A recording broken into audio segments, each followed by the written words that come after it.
again, live for 60 minutes today. Loki might watch this video for the one time.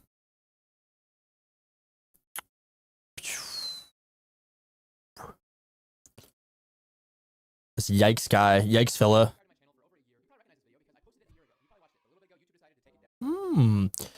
I want to watch more content like this where it's like these YouTubers buy channels and then rate them, like rate their revival. I think it'd be kind of interesting.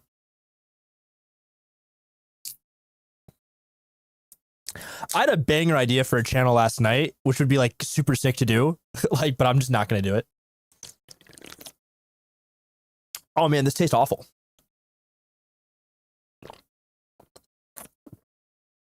Oh wow. That's bad. It's not very good. Not very good. Bum, bum, bum, bum. Twitch. Oh, it's my gum.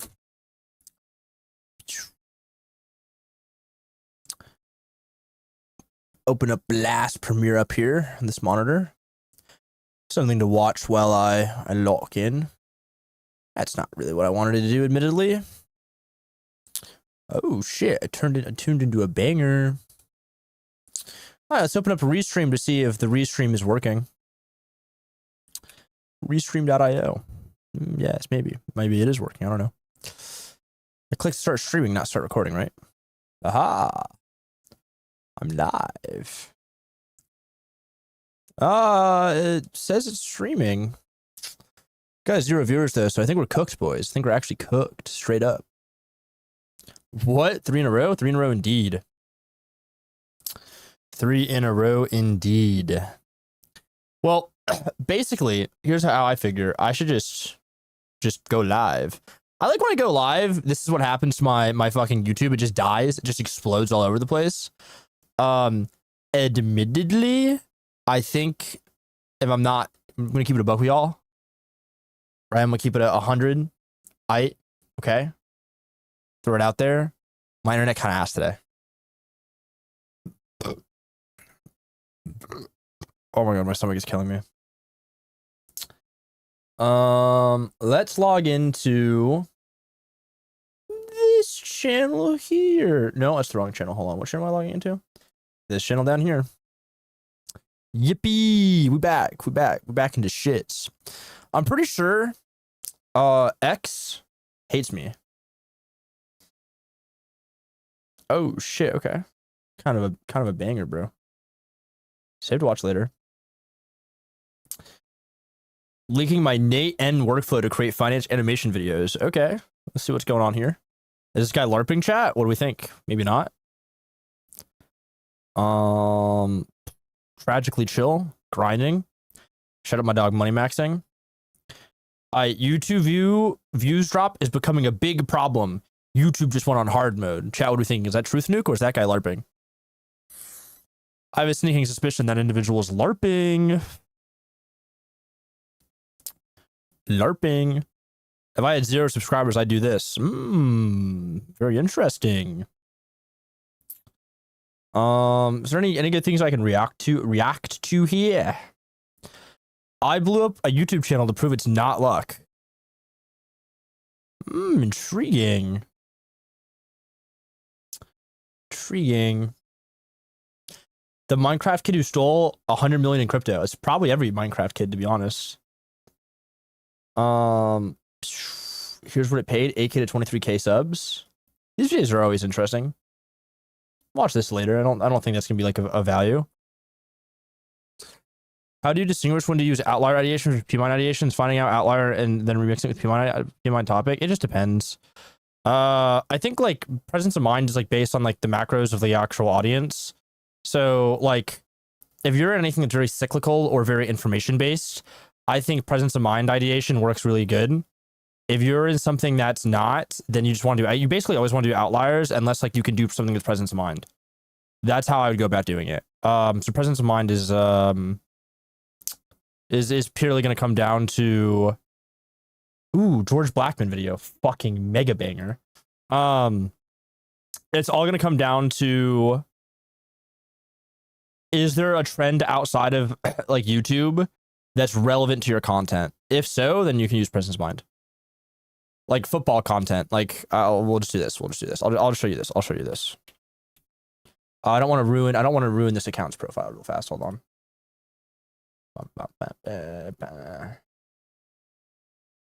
I'll literally show you an example.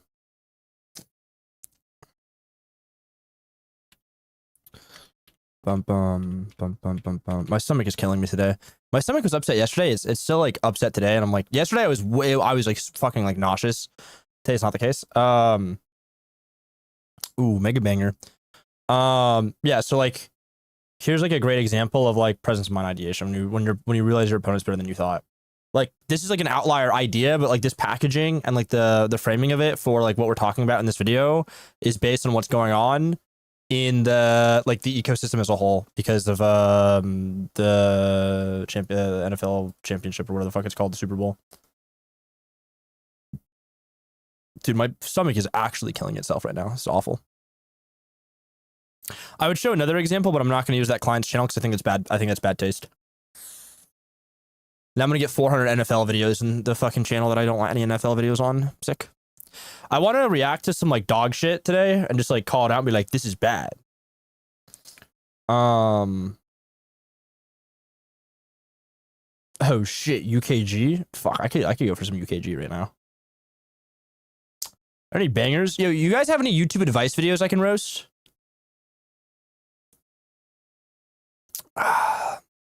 Is there any YouTube slop out there I can roast? This is a pretty good video. I don't really want to roast that. What's the new thumbnail meta? I have no clue. There's not like a new thumbnail meta, to be honest. Like honestly, if you guys want my honest to God like hot take at the moment, like shit sucks right now, bro. There's no like sauce at the moment. All the sauce is gone. We're in like a sauceless desert, bro. We're at like a fucking Olive Garden. No sauce on the pasta. This is miserable shit, man. That's my hot take right now. Is that like everything's kind of dog shit. Even Callaway is low key like getting cooked. You know it's bad when Callaway's getting cooked. Oh,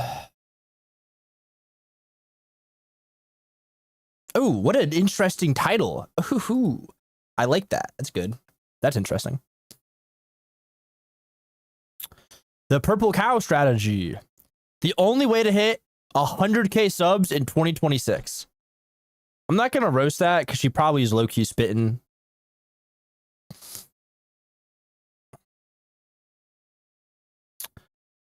Why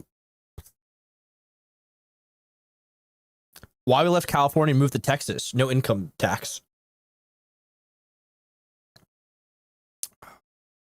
I kind of fuck with this guy's shirt, by the way. This guy's shirt and tie is kind of fire. It's got like a mint green going on, like a sage maybe. It's pretty fire. Good combo.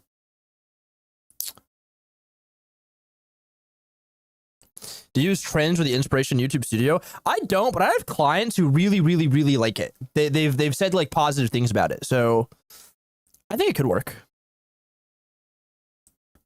Oh my god, what a beautiful vocal! What a good song!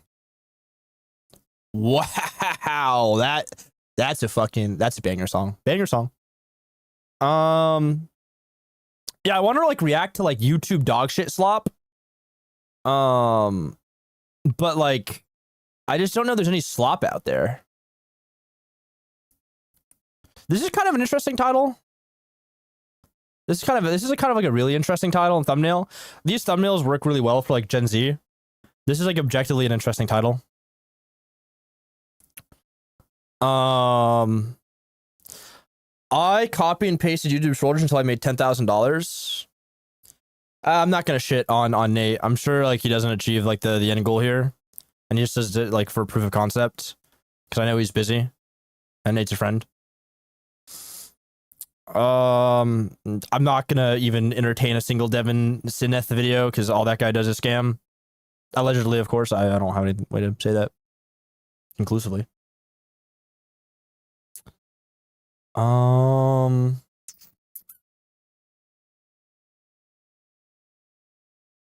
I find James P.T. Smith stuff is pretty accurate always. Biggie has like a really good read on macro trends. Is there anything I can shit on here, bro? What the fuck's going on?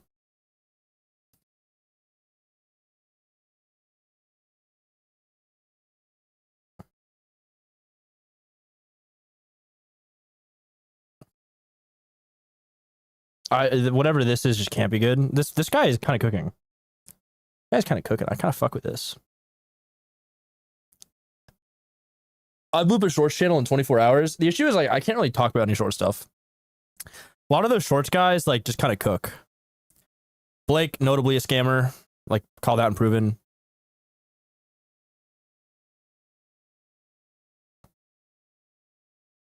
There's no like advice I can roast. Chad, do we want to roast vidIQ? What do you think about roasting vidIQ?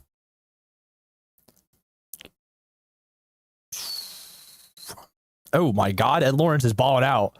8-hour course. What a killer VSL.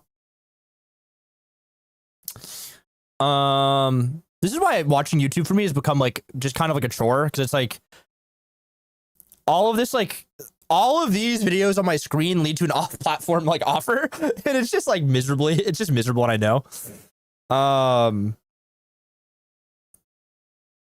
It's kind of a cool angle. This is kind of a cool title on thumbnail. It's a really cool title on thumbnail, actually. If I have to see another how to film like Life of Riza, I'm gonna fucking crash out. I watched a little bit of this video, but I just couldn't like this is kind of crazy. I just could not be fucked to watch the 32 minutes Ryan Gosling video, even though he's literally me. I also just found that I didn't give a shit about his story that much, which is interesting. Usually I give a fuck about the stories they talk about, but like I just didn't care. He just seemed to like kind of be like a cool guy. I was like, that's cool. Just be a cool dude, bro. How to make 3 documentary animations with AI in 3 minutes. Maybe that's a banger.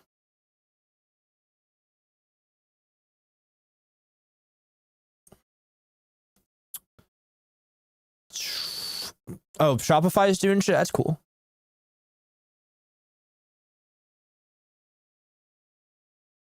Man, my YouTube, I thought we were gonna like find like some banger dog shit slop. There's no banger slop at all. It's just kind of all misery. This is a banger video, by the way. I haven't watched it, but it's talking about the internet pit stop, and this is a banger.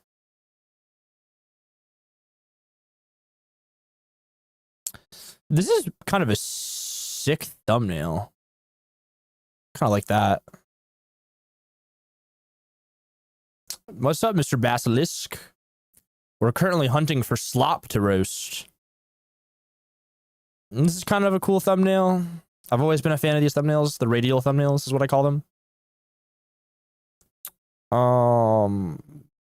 Maybe this is good. Who knows? The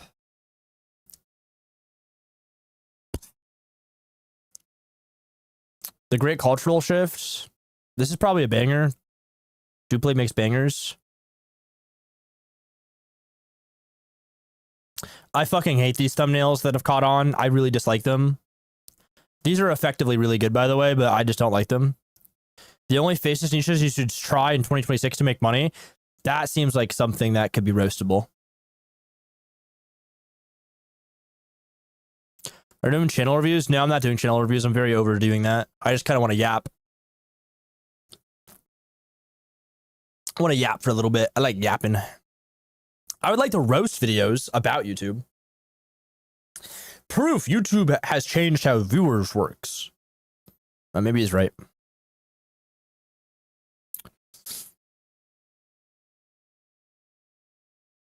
This is just outlier thumbnail slop. Why do I dislike those type of thumbnails? Well, like they're very effective, but like there's no innovation in the space, and everyone does this. So like you just kind of get to this point where it's like everything is very similar. Like I'm sure if I fucking scroll up, yeah, okay. I like that's what I mean. Daniel Presley does it. Like this fucking guy's doing it. Like I don't know, man. I just dislike it. I understand it's part of the game, but I just dislike it. Understanding changes in watch time. YouTube creators. It's quite interesting.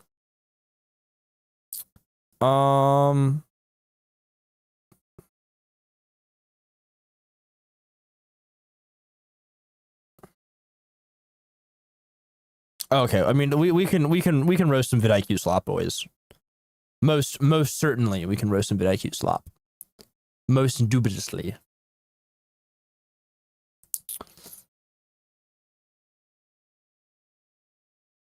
Oh, this right here, prime roastable, bro.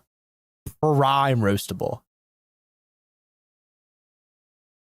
Niche expansion. Oh man, we gotta chat. We gotta get educated on niche expansion today. This is gonna be fucking amazing. I love it. I love it. Let's also get educated on niche bending. How would you advise someone to become a YouTube strategist from scratch? Do work for free. Get good enough at it where you have a tangible positive impact on the channel you're working for. Ask for a small payment or revenue share. Build up case studies and then market your case studies as like you transformed XYZ to XYZ and here's how you did it. Exactly how you did it.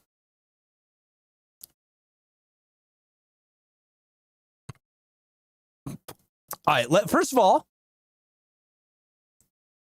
let's do this. Let's do this in order. I'm fair. Let's learn about niche bending, chat. We're going to be learning about niche bending today. Niche bending, of course, is when you bend the niche. Yo, who is the chick with the hair that looks... I have no idea. No idea who you're talking about. Even notice yet because you a distinct advantage. Fitness channels are using the visual language of finance creators. And a channel all right, so okay, let's break it down. There's a niche bending video that was an outlier for them. Lol. Hey, we're gonna get educated today. Hold on, do you guys want me to watch this in normal speed for you guys? And you guys want me to full screen this? Let's full screen it. I mean, hey, listen. All I'm gonna say is that vidIQ steals a lot of my content. I think it's fair to critique their content. Okay, I feel like it's fair to critique their content as someone who has just been completely fucking like just murderized by them. Let's check it out. You guys haven't even noticed it yet. I think they collab with Tim Dillanoff. Oh, we're gonna get there. Guys, you haven't even noticed this new strategy, which has been on YouTube since the dawn of time. Whatever. Do you guys know fitness channels are using the visual language of finance channels? No, 2x speed, please. Okay, thank God. You guys are fucking normal. We can thank God we can use 2x speed. By the way, never gonna believe this. This didn't even originate in the finance space. Do you guys know a channel about Minecraft? Just wait, what did he do? This video will change how you play Minecraft forever. Huh? That specific copy looks really interesting, chat. Oh, it's quite interesting. Now listen. I think that's really interesting that a Minecraft channel just blew up copying a video from an NFL creator. That's so interesting. Now, would you guys happen to know who NFL Stories is? Out of curiosity? Well, chat, I'm so glad you guys asked that question that I just seeded into you. NFL Stories, where's it at? Let's keep scrolling here. I'm not gonna click on it, but let me do some scrolling.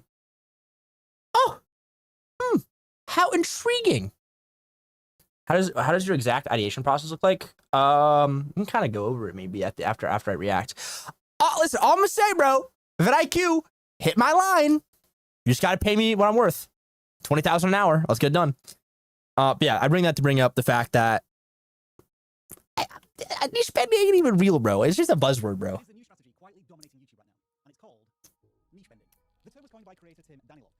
Oh yes, it was coined by Tim Daniloff. Intriguing.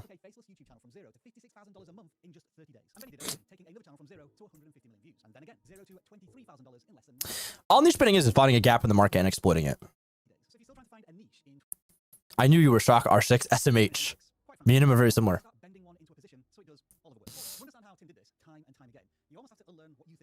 Most people think a niche is just a topic like I have a gardening channel, but Tim doesn't operate with that type of thinking. I think it's the easiest way to come up with a niche because, like, essentially your niche is the combination of the format and the market. You see, your niche isn't just a topic. Dude, the niche is a combination of the market and the format. What the fuck are we doing here, bro?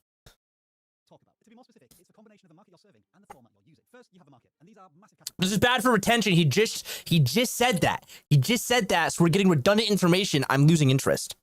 From finance to fitness, gaming to DIY, and so on.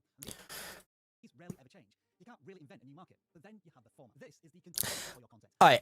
Admittedly, I think it's a little bit incorrect. I think you can invent a new market. But it's like purely like kind of trend based, and like you kind of have to like lock in. I think I've talked about this in ideation. I think inventing a new market is the hardest thing to do. How do you deliver the information? Is it a tier list, a 100-day challenge, a video set? There are thousands of new formats every single day. Like that's the most basic part. Objectively truth nuke, but like right now, we're gonna be dead ass. I'm gonna be honest. The like new formats per day is like pretty low. And what the niche vending is you create a new niche by applying the viral format to the market where it was never used before. And this is already happening everywhere on YouTube. Let me show you. Here's a video from NFL Story. A small but very Oh shit! There's a video from NFL Stories. channel about gridiron. I can't say football. It isn't football. But anyway, that's the market. This video will change the way you see Patrick Mahomes forever. It's the format. And it's a video that's performed well for the channel. Yeah, it did perform well. That's very interesting. That's really interesting that it performed well. That's really interesting. It performed well. Give me one meg. Give me 1 meg. Just 1 second, chat. Just one measly second, chat. One measly second, chat. One measly second, chat. It's very interesting. It's very interesting. Niche spending. Very interesting, chat. First idea, by the way, in the idea sheet. Very interesting. Intriguing.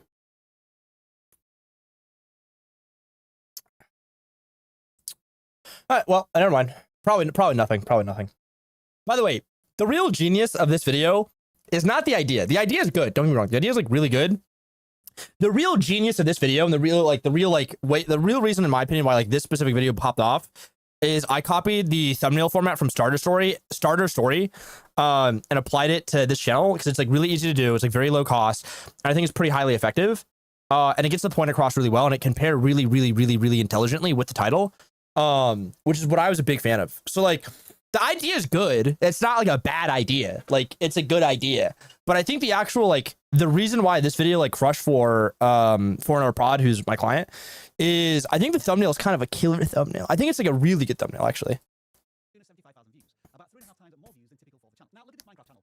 You got, by the way, don't use the vidIQ. This is not even hate toward vidIQ. I think the vidIQ outlier extension gives incorrect data because it uses outlier relative to channel average instead of moving average, and moving average is always more accurate.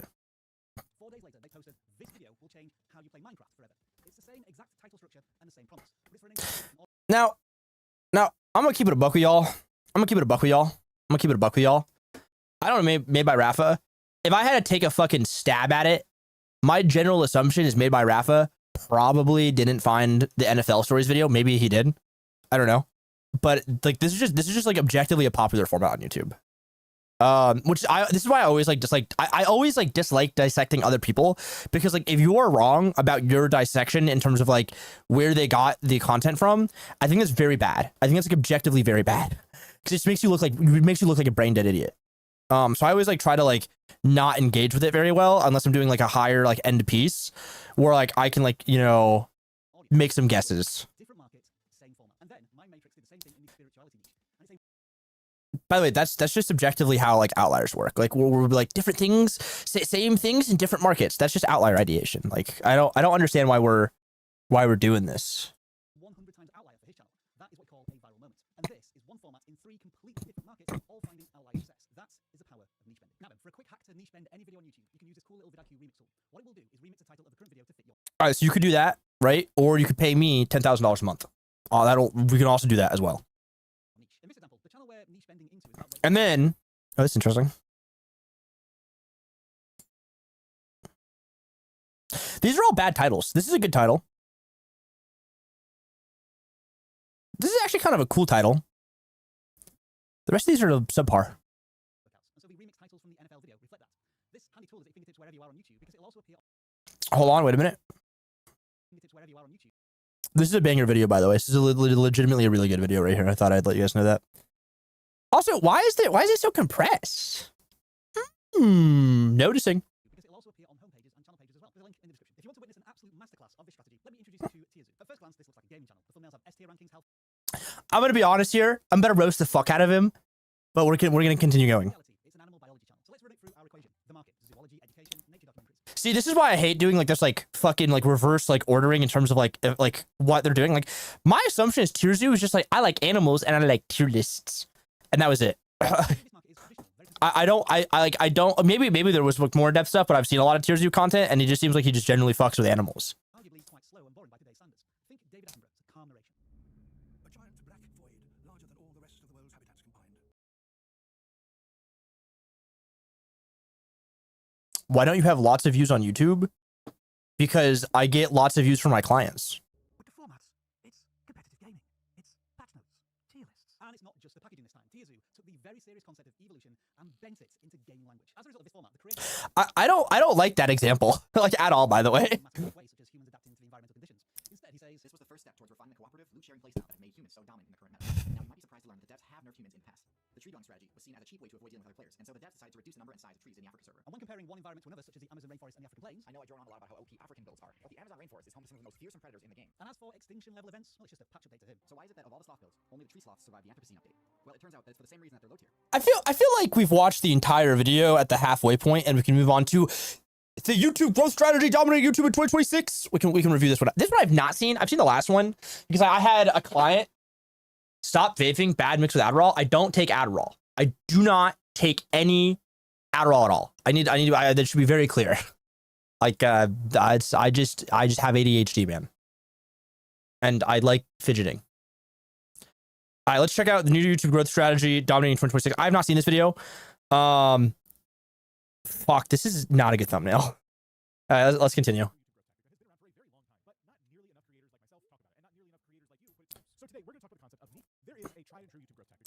This is bad editing. This is also bad in my opinion. I just like the glow on the text. No, okay, okay. Oh, hey, let's stop. We're moving really fast here, man. We got Killdozer. That's a pretty good one. I don't know any of these other ones. I think I've seen this guy a little bit, but Killdozer's a banger.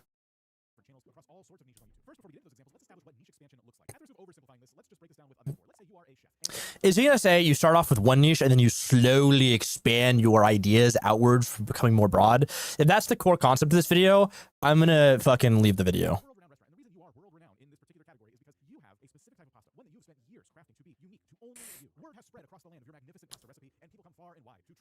I hate it. Okay, guys, I'm gonna be so for real right now. One of the issues I have with all education channels is that they rely too much on like fucking metaphors and similes and examples. Like, just why don't we just fucking talk about the core thing? Like, this is. Let me reframe. I just like educational channels that are targeted to beginners because they think you're fucking brain dead. So you got to think about it like you're a pasta chef. And it's like, that's like, first of all, it's not like a very tangible like thought, like experiment in my opinion. Maybe I'm wrong, but I'm not a fucking pasta chef. But I think what's like arguably worse than that is like, I would rather just get into the core concept of what we're trying to talk about. Like, I don't need like this like metaphor.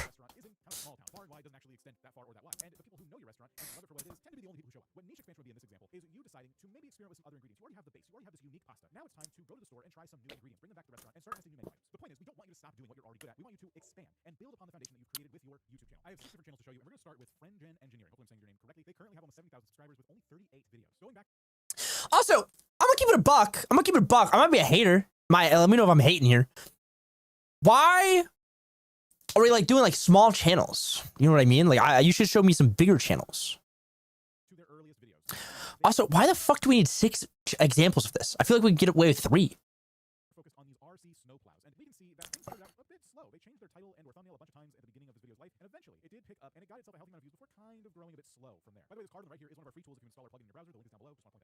Oh, free below.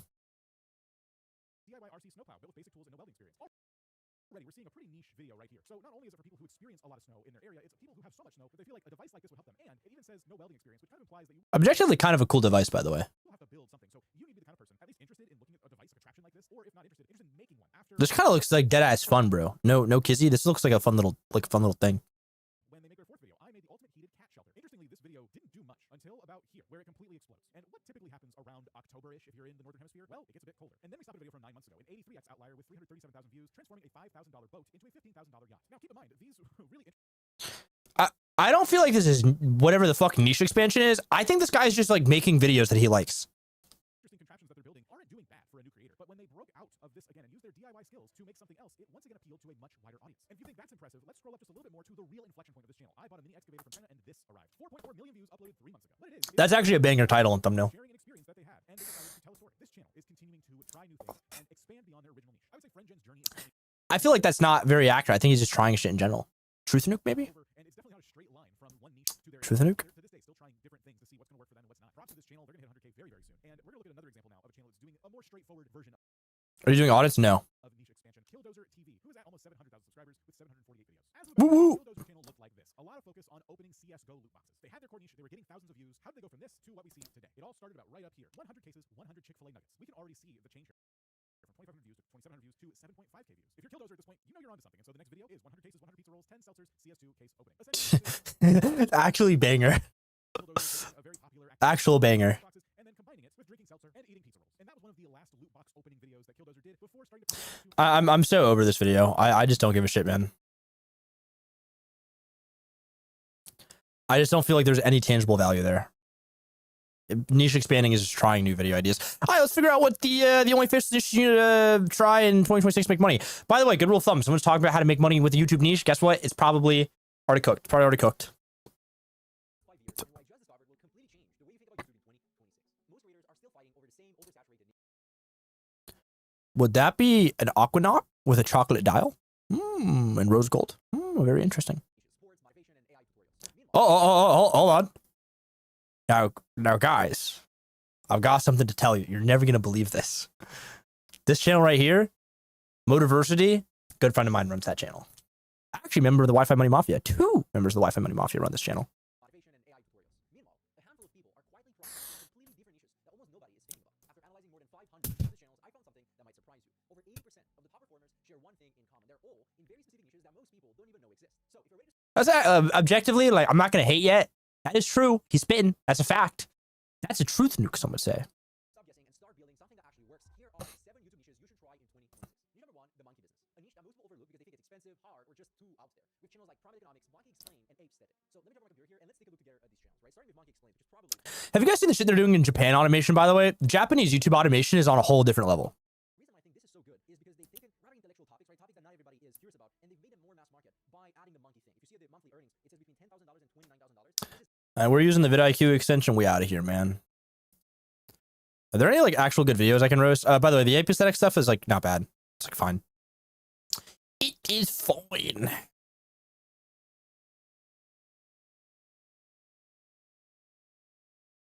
I thought, Chad, is this a banger?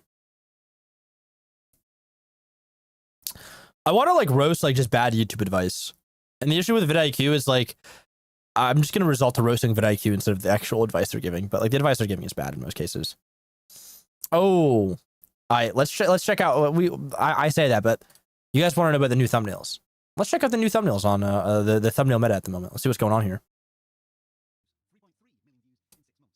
Oh shit! 7 level thumbnail. And this one, 2.9 million views, and it's only been up for 3 weeks. If you're stuck wondering why your small channel isn't getting any views, even though you swear you've done everything right, I've got some bad news for you. You might be making 2024 style thumbnails in a 2026 YouTube feed. This thumbnail seems very similar to a Tyler Fleshman thumbnail. Continue. The rules have changed, and they've changed that fast. So our team spent the last few weeks researching what viewers actually click on right now on Translation: our team checked Vexion's Twitter. YouTube. And we found 11 styles that absolutely dominate. So by the end of this video, you'll know exactly what to test next, what works in your niche, and how to do it. So let's start with the biggest shifts. All right, so the first thing I want you to do is bring up the YouTube homepage right now. Don't worry, I can wait a few seconds. All right, now that you've done that, tell me what you see. Most likely arrows at circles. Hold on, let's break the let's analyze this homepage. Okay, this thumbnail right here. Oh, you guys can't see it. Oh, it's fucked. This thumbnail right here is the map of sciences. That's a pretty good banger thumbnail. This thumbnail right here, ass. This thumbnail right here is like what we classify as a diary of a CEO thumbnail. This thumbnail right here, low key a Callaway thumbnail, but I think this predates Callaway thumbnails. It's actually a pretty good thumbnail for the time. Let's continue. See what you see. Most likely arrows at circles, huge big fonts, big bright colors. Everybody basically right now is yelling to try and get your attention, and it's I don't like this thumbnail, but I think it's actually fairly effective. overwhelming. And then out of all of that chaos, an oasis appears. Plain white background, one object, nothing else. and your eye is drawn straight towards it. This is neo-minimalism, and it works because it acts as a visual rest stop, but draws your eyes towards it. When over 90% of thumbnails look the same way on YouTube, when something new and different comes along, it's disruptive. So if you want but draws your eyes towards. When over 90% of thumbnails look the same way on YouTube, when something new Are we gonna classify this as neo-minimalist? Are we really gonna do that right now? and different comes along, It's just me. They do have low audio. I just bumped it up. it's disruptive. So if you want to style this one out yourself, here's what you need to do. You want to keep to one subject, and you want to make at least 50% of the thumbnail completely clear. It's what we call negative space. 2 colors at maximum, and stick to clear, easy readable fonts if you even use them. And either go with a pure white background or muted monochromatic colors. High contrast is really a friend in this. This very style of thumbnail is probably what made you click on this video, because we've been testing it out here at vidIQ for a couple of months. And the results, That's actually not the reason I clicked on this video. I clicked on this video to roast. well, they speak for themselves. They've been quite encouraging. Do you guys want to see a good example of neo-minimalism? I can show you 2 really good examples of neo-minimalism right now that I think are like really interesting. That are like objectively really interesting. Let me switch accounts real fast. Just so I don't cook my viewer profile on this one, because I actually like the viewer profile on this one. Kimmy is really good. Kimmy has some of my favorite neo-minimalist thumbnails, if we want to classify it as that. I think these thumbnails are like objectively like fucking mega bangers.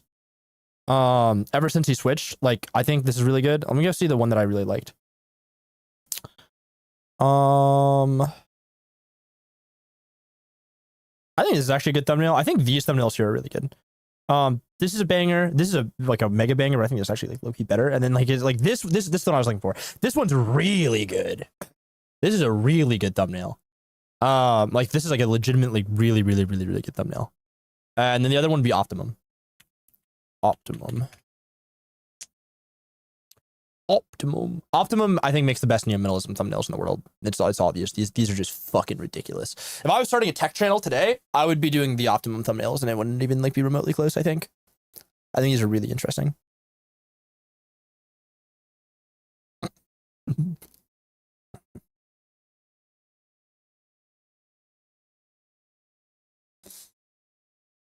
I also like that this guy spends his money on cool shit. So like, I got a soft spot for people who spend money on cool shit. This content capture thing where working in other niches and applying in your niche is that simple, like reactions to AI niche, pretty much. Without overcomplicating, yes, but there's like more than just that in terms of content and content gaps, in my opinion. I've been saying this for years at this point. When it comes to thumbnails, you want to make them half as complicated as they currently are, unless, in this case, it's very much more in winning play. However, there is an important caveat here, and this will extend to all of the thumbnails.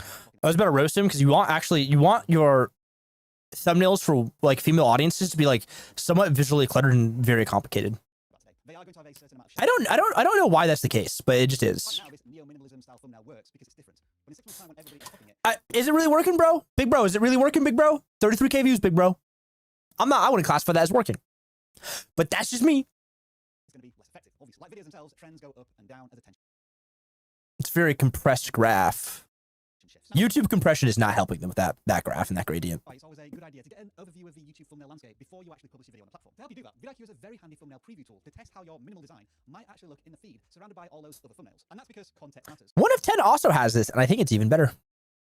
What looks good in isolation might not stand out in the real YouTube world. All right, so neo-minimalism is all about stripping everything down to its core. But what if you need to show scope? That is where the surround style comes into play. Yeah, how amazing does all of Dude, this software right here, it's called like Lightshark or something. Goated. this look when comparing free editing software, or trying 7 new hobbies, or testing 10 new products? You're right. Oh. Software, or trying 7 new hobbies, or testing 10 new. It's a Vex thumbnail. Is vidIQ, is all vidIQ, is all they do is just be like, shit, what is like Vex doing right now? And then they just copy my shit. This thumbnail was related to Ben of the Week and his I Tried Every Legal Addiction thumbnail. Products. Your eyes naturally go to the face first and then explore everything around them. This style of thumbnail captures your attention immediately, but then demands a few extra seconds as you look In your opinion, how important is editing for a vid? For example, I can make an anime video on After Effects with crazy edits. It does okay. I do the same goofy, odd, dumb editing with Premiere. That shit gets. I think it depends. I'll put it this way: like, if you like commit to like higher quality editing, you just need to commit to it and only do that.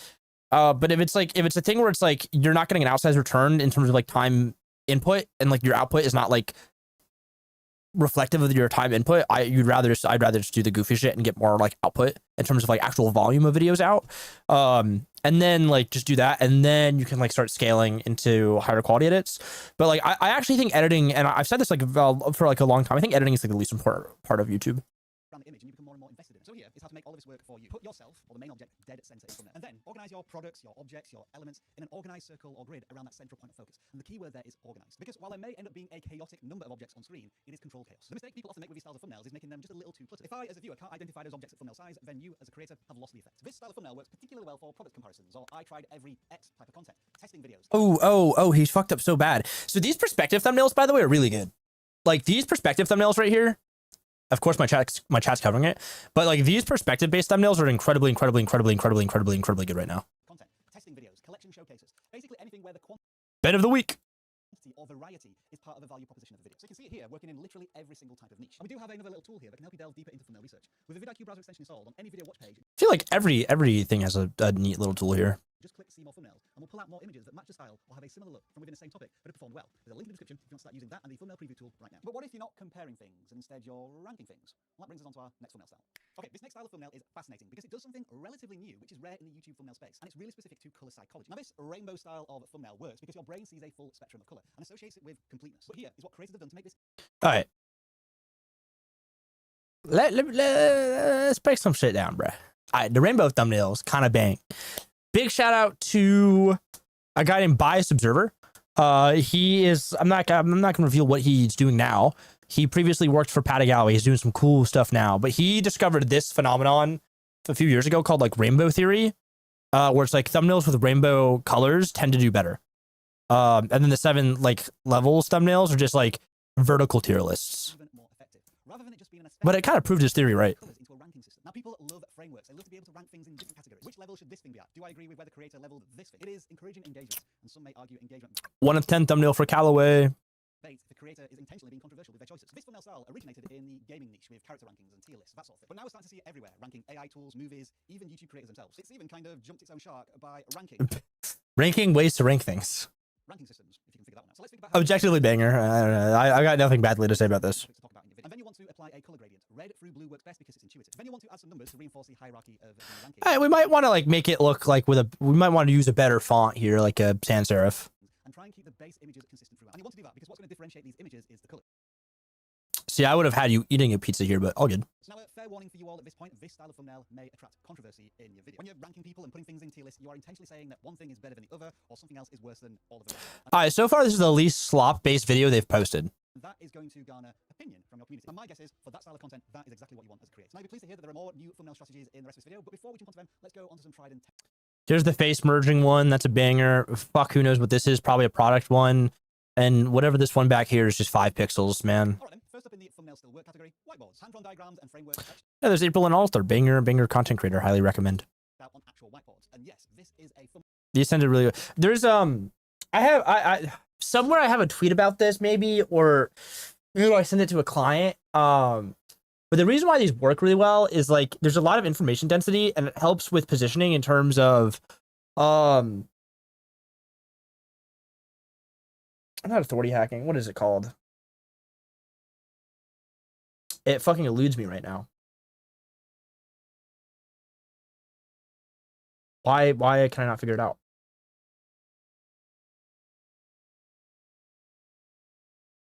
There's a word for it. We're just gonna call it authority framing because I can't fucking remember it at the moment. But it basically like proves like you know what you're talking about. So I think like these thumbnails have always done really well for like educational niches and then like specifics like in terms of business. We see like that with the Alex Hormozi and the Blueprint stuff. We see that with general education from like colleges tends to do really well here. But yeah, it's just really good positioning and information density. It's like, oh, this guy knows what he's talking about. Not credibility. There's another word for it. I'm going insane trying to figure it out. What's up, Para?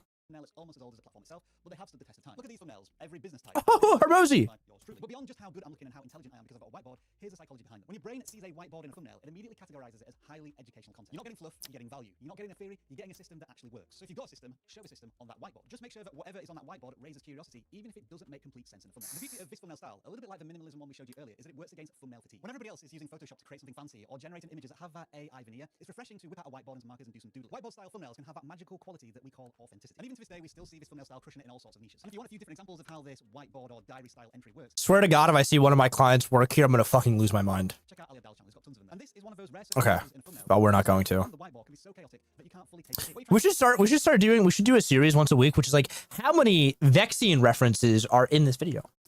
To emphasize here in the thumbnail is the value and the vibe, not necessarily the complete solution. And with this tried and tested thumbnail formula, the viewer has seen so many of them at this point that they understand the assignment. All right, that is whiteboard style thumbnails out of the way. Let's talk about another classic thumbnail style that still gets a lot of traction. We've got Twitter posts, Reddit comments, Instagram questions. What do you prioritize when hiring staff? Sauce. Just gotta have that dog in you. I don't know. Hiring staff is really interesting. I think I'm actually kind of good at it. I've hired a lot of like fucking like AAA like players, whether it be like editors, thumbnail designers, strategists, etc. And like the general like way you want to look at it is like you just need to have, they need to have that dog in them. And what I mean by that, and this is like generally like what I do when hiring people is, and this is a method I've always liked. This is what happened to me when I was like 17, 18, when I was like I guess like 16, 17, when I was getting into the industry. I had a guy that hired me. He was like, dude, just figure it out, man. So like I guess like you'd call the strategy like the deep end strategy, where it's like I'll just throw you into the deep end. If I think you like have the sauce, I'll just like fucking be like, all right, man, like here's like a fucking massive deep pool, figure it out. And I find that those that like can figure it out and like survive like getting thrown in the deep end repeatedly are like the guys I want on my team. It's not that the guys that don't make it when being thrown in the deep end are bad. It's just that like if I have to teach you, then I don't think you're gonna be a good fit. Like I can teach you, that's fine.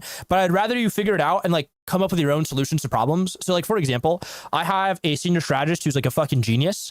And I'm like, hey dude, here's the thing that you've never done before. Do it to the best of your ability. And like 9 times out of 10 or 8 times out of 10, he just hits it like nail on the head.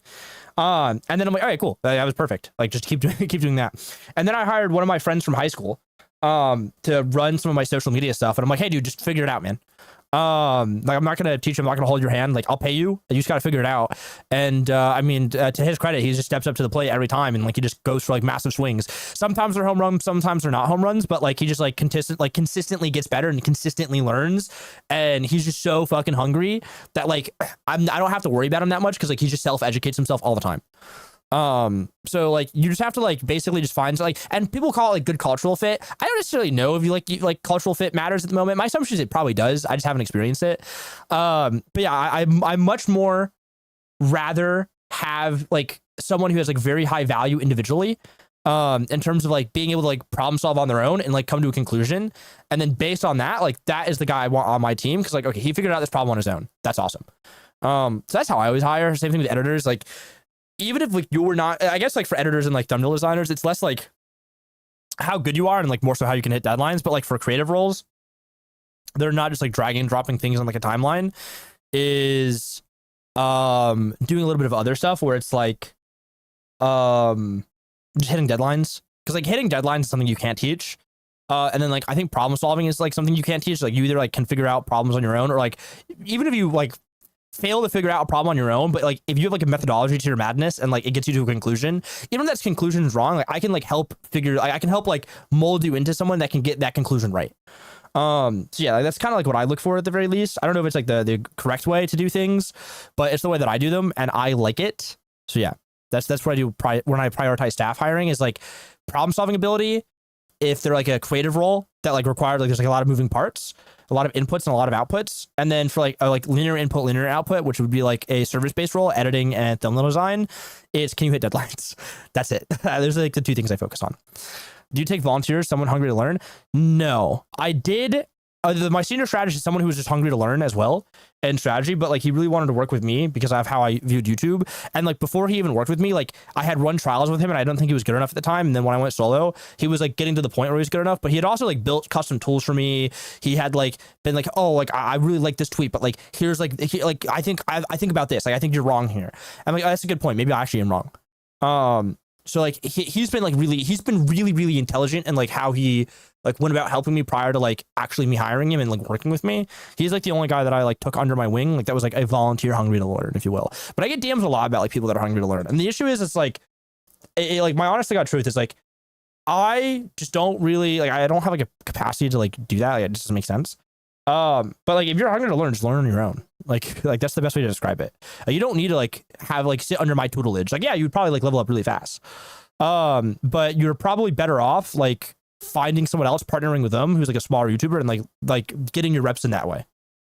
Yelp reviews, but it's also Amazon listings, hotel booking pages, app store cards, price tags, certification badges, basically anything that looks like a familiar interface or a I was right about this thumbnail. well-known brand. If we look at Alex Hormozy's thumbnail here, we've got the verification check. All the letters, that may be.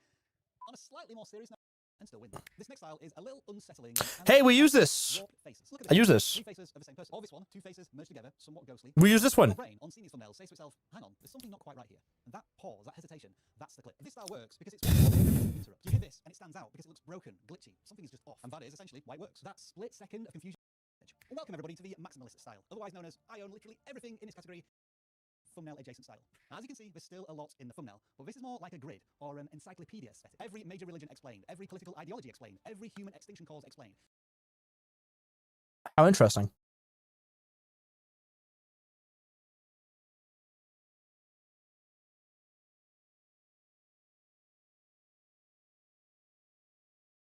Like this guy right here would be a guy I'd be willing to hire. This is an interesting. Undissected 100 of the highest performing thumbnails on YouTube in the last 30 days. Oh, he's fucking British too. This is perfect. I'm Tom, and I'm building a design studio right here in my attic. I work with countless tools generating millions of views, and my goal for this video is simple: to find data-driven strategies that actually help grow channels. And looking at this wall, I found something pretty scary as a designer. Beautiful thumbnails don't often mean clickable ones, which kind of ruins the point of my job, right? If you're a designer or studied graphic design in the past, a lot of the principles over there don't really correspond to YouTube philosophies. But today I'm going to break down 3 different visual patterns that 80% Yeah, this is like precisely like the type of guy I would hire.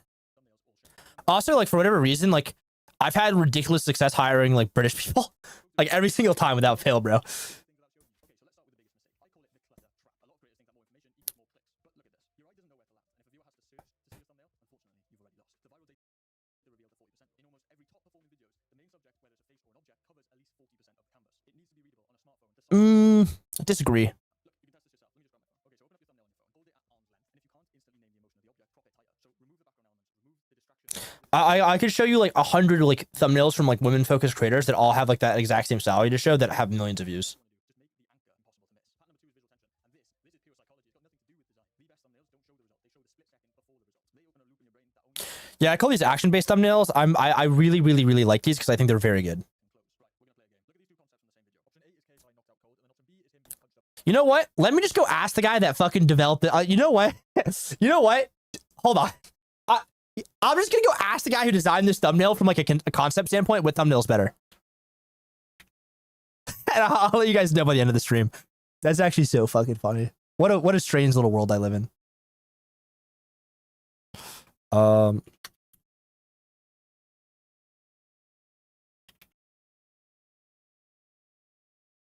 on. Where's Marcus at?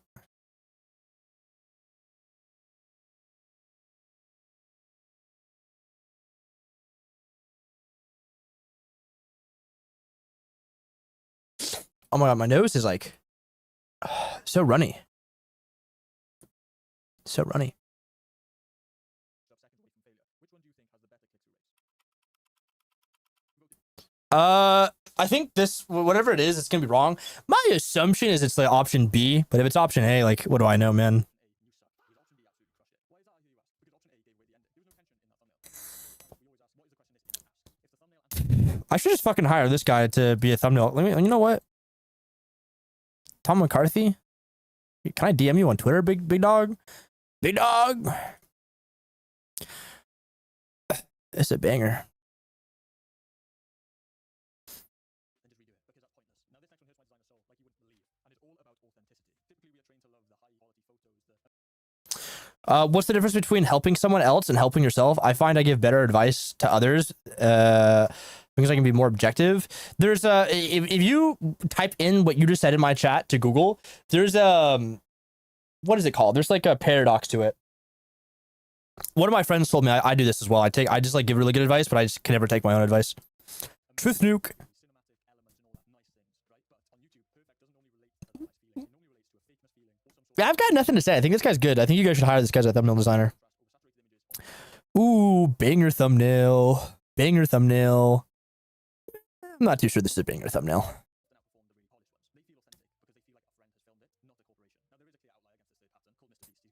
Oh shit, Mr. Beast, clear outlier. I think Mr. Beast fell off. Truth nuke.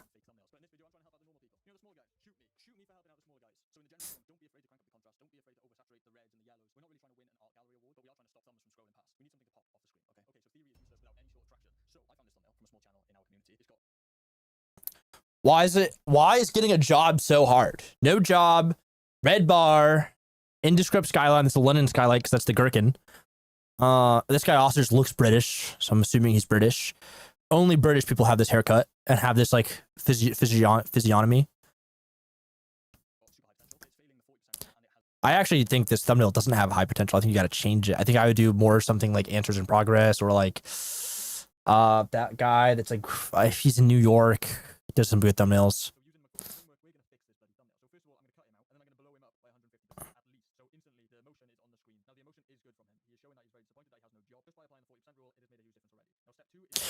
You got to get rid of this red background, man. This is like, it's not very good. I don't like the no job either. I would do like no job. I don't know, actually. I'm trying to think. I would do like a yellow here against like this blue. It would stand out more.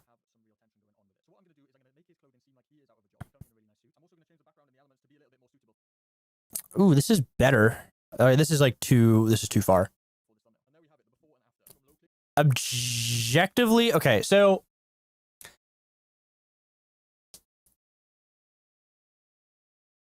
here's the issue. Here's the issue I have. This is like an entertainment thumbnail. This is like an educational thumbnail. I think this video is an educational video. This thumbnail doesn't make sense. Classic British humor.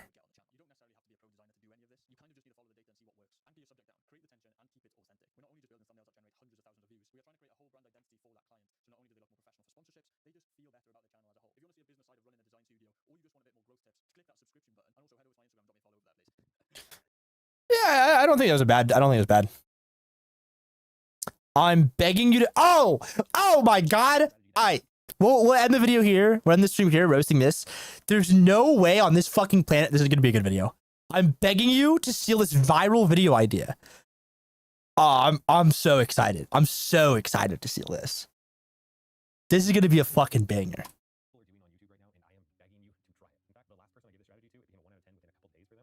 Oh shit. Okay, game. I'm seeing that 39k view, 1 of 10. Actually, objectively, I was gonna shit on that, but like comparatively, that is actually pretty massive. 40, like let's call this 40k views to 4k. That's like pretty substantial, actually. But before you get to this, there are a few things you really need to understand, or it just won't work. We've all heard about copying trending videos in order to get views. And this is not exactly that, but there are things that you can actually pull from other niches in other areas. Yo, this fucking guy, this guy talks about outliers, I'm gonna fucking crash out. Of YouTube that you can convert into your own channel, your own subject, your own niche, whatever you're talking about. But the problem is, if you don't have a way to make money from this 1 out of 10, which you might get, or from new audience coming in, before you start trying to get more views, you have to look at two things, because getting more views could destroy your channel. Like this, what I'm about to show views, you have to look at two things, because getting more views could destroy your channel. Like What are we doing here, man? Like let's have a discussion. Okay, what are we doing here? Got this like all lowercase, red text, drop shadow. What are we doing? This is like very unlegible. this, what I'm about to show you, could get you 1 out of 10, and it could ruin your channel. So like, please just hang on. First of all, if you have an influx of people, Okay. Okay. Let's see. you need to be able to make money from them. If you're just trying to make money from views, it's going to be incredibly hard. You're going to need probably 500,000 to 1 million views a month in order to make a full-time income that is long-form views, which is incredibly.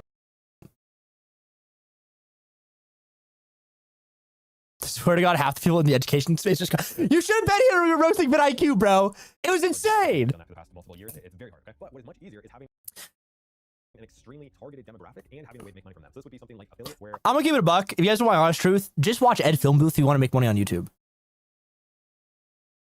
It's just repeated Vex talking points. Cole, it's almost like vidIQ should just hit my line and pay me $20,000 I've done per this, hour. I've done this. So bank accounts have done this with pots and pans, where if you Yeah, okay, this is interesting. can get an audience, and every one of those people has a high likelihood of checking out the thing that can help them, that is free for you, that is not even something you're selling, it's just something you're facilitating, you have a very high likelihood of making $1,000, making $10,000. All right, listen. After this video, I'll give you guys some secret sauce. You guys want some secret sauce after this video? Some secret sauce? Okay? I'll give you guys some secret sauce after this video. $20,000 on a single video with affiliates. I know because I've done all of this. But on the other hand, you can get that same amount of views and make $20 in AdSense. So you either need to have affiliates. One, you need to have your own product. We look at Natasha in this channel right here. She has actually made thousands of dollars, created multiple clients with just a few hundred subscribers because she has an extremely good skill set and is able to teach people. Ooh, okay. You either have minimum lead magnet, but some type of offer if you are going to use this My stomach is fucking in so much pain right now. strategy. Second of all, you want to make sure you build a relationship. When you have a big influx of people, you want to make sure that you're able to build a relationship with those Oh, Gabe's kind of buff. Yo, maybe I don't shit talk Gabe. I wouldn't say that shit to his face in real life. people so that they stay on the video. We'll go back to that. All right, so let's just get into this, and I'll break down a few other things that you need to make sure you're trying by the end of this. First of all, I saw this video pop up on Ooh, banger thumbnail. Ooh, back-to-back banger thumbnails. Holy shit. feed a while ago. It's I'm begging you to manage your time. You might recognize that. But see, there's no caps in Women-focused thumbnail. this. This is a huge trend that's going around right now of like this normal looking text style of thumbnail. And then somebody else copied that and did, seriously, I'm begging you to manage your time. Huge outlier for them. This guy did, I'm begging you to manage your time. 170,000 views. But some people would look at this and say like, These two thumbnails are objectively better. well, I have to copy them and pretty much take their thumbnail First mover advantage versus iteration word for word in order to go viral. Well, you do. We'll do. I'll teach you guys some secret sauce after this. Where you can steal from proven things in other niches without copying them. So this would be, I'm begging you to write essays. And this person did before that, I'm politely begging you to write nonfiction. This might have been one of the first ones actually that everybody else gets spun off. See, riding with Andrew, that's kind of a banger. But then if we take that a step further, I did it, and I did, I'm begging you to throw out your stuff. I took that same proven concept from another niche, and I adapted it. See, he's begging me to throw out my stuff. What he doesn't know is I've got 42 jackets I never wear, so I'm not throwing this out because I might wear them one time for a fit. And that one got I'll have that shit on. 1,000 views in 3 weeks from using a proven title structure format, not the proven video. The proven He's just talking about outliers. I'm gonna keep it a buck, guys. I'm just gonna do some actual like esoteric deep sauce because like I'm sick and tired of watching basic bullshit. We'll keep it a buck. Keep it a buck. Keep it 1,000%. Keep it 1,000%. Keep it 1,000%. All right, we're doing sauce, bro. I'm sick of it, man. I'm fucking sick of it. Lock in.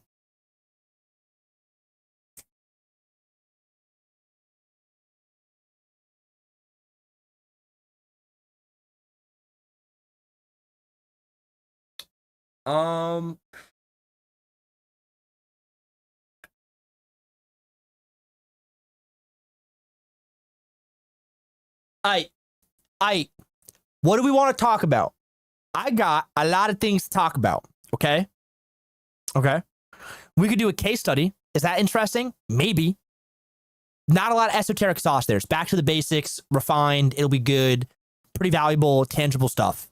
I can give you tangible stuff. I can give you tangible, executable stuff that you could do today that'll get you more views. Or we could talk about esoteric shit that no one's ever seen before. No one's ever even fucking thought of it. Okay. And I can give you examples. So do you want the shit that no one's ever seen before that's actually like kind of valuable, but like it's just going to be hard for you guys to execute? Or do you guys want shit that you guys can execute on after I end the stream?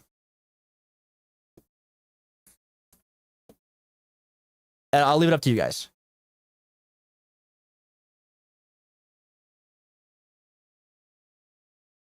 By the way, your newsletter sauce, Clarity Framework 2.0. Thank you. More news. By the way, if the newsletters are bad, I'm going to keep it a buck, by the way. I'm going to keep it a buck. I'm going to keep it 1,000% honest with you guys. I'm going to keep it 1,000% honest with you right now. The newsletters are all just my looms AI'd. I'm going to keep it a buck. Okay. So if they're bad. Okay. You guys want actionable stuff? Actionable. We're going with that. We're getting at, we'll do actionable. We'll do actionable stuff. We will do actionable stuff. I'll give you an actionable example then. We'll do actionable stuff then. Yeah. The thumbnail. Well, actions is cool, but like it's also cool to be on the bleeding edge of stuff. Before you end, could you go through ideation process? We'll talk about it in the actionable stuff, bro. We'll talk about it in the actionable stuff. Okay. All right, we'll do that. We'll do actionable. The people have spoken. All right, we'll do actionable stuff. We'll do a little bit of a case study, but I'll also explain. I almost logged into that channel. I'm not going to show you that channel because you can see his back end revenue, and that's I don't want to show you that. Normal people are doing on YouTube right now, and I am begging you to try it. In fact, the last person I gave this strategy to, it became a 1 out of 10 within a couple days for them on their next. Can I open up YouTube? All right, let's open. Okay, now we'll have a vote on the actionable stuff we want to do. Okay, we'll have a vote on the actionable stuff because there's 2 banger actionable things that I can talk about right now. Okay, Yube. Okay, my bad. That's my bad.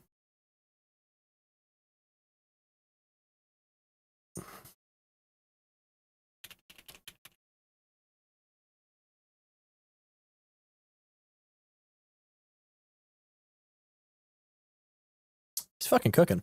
All right, we could do one of two things, okay? Actionable thing number one, okay? We can talk about how I'm low-key cooking right now on this channel right here. This channel right here. This channel right here is NFL Stories. This channel right here is one of my clients' NFL Stories. I can't help but notice that it's not fucking showing. Why is it not showing? I end the stream. Oh, because we're fucking like an hour behind. Okay, whatever. In the preview. So we can talk about NFL Stories. NFL Stories, highly saturated niche. Extremely highly saturated niche, right? It's NFL, it's sports content, okay? But we were able to break out of this niche and get some bangers. 250,000 views here, 250,000 views here. And I took them from around like 5,000 views a video to around like 20 to 50,000 views a video, okay? So I could talk about how we broke out into this niche. Kind of interesting. Or we could talk about Pavlover, who I fucking cooked with. I cooked with, okay? I cooked aggressively with, right? I started with him in August 1st of last year. And if we go back to like that time period, these are his views, right? Right? It kind of like, it's all over the place. And then it's only 100K, only 100K bangers. Occasionally we get like a milli banger. I think we have a milli banger somewhere. 500K view bangers, right?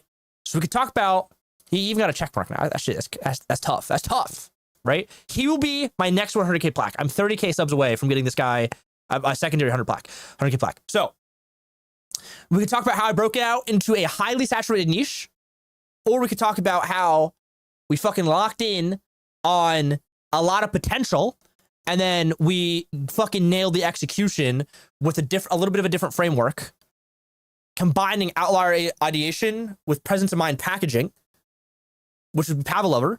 Or we could talk about finding a gap here.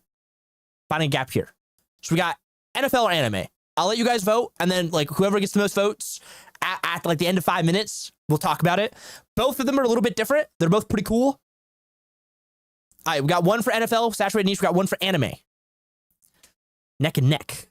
This is the crazy shit. Tell your friends, get in here. And you know what? I'll make you guys a deal. I'll make you guys a deal right now, okay? If we get to 25 viewers, I'll do both. We're at 12 right now. So if we get 25 viewers, I'll just cover both. But if we don't get 25 viewers, I'll just cover one. I'll cover one. We got two for NFL. Okay, that's interesting. Two for NFL. We'll see what's going on.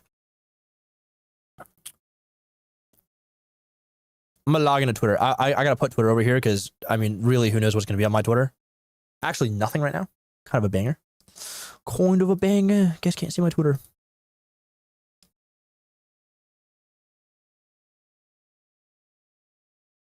Hold on.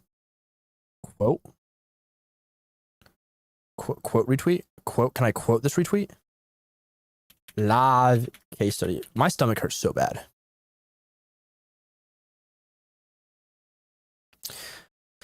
All right, we got 3 for NFL and 1 for anime. 3 for NFL, 1 for anime. I'll close the voting in 3 minutes. But we'll cover one of them.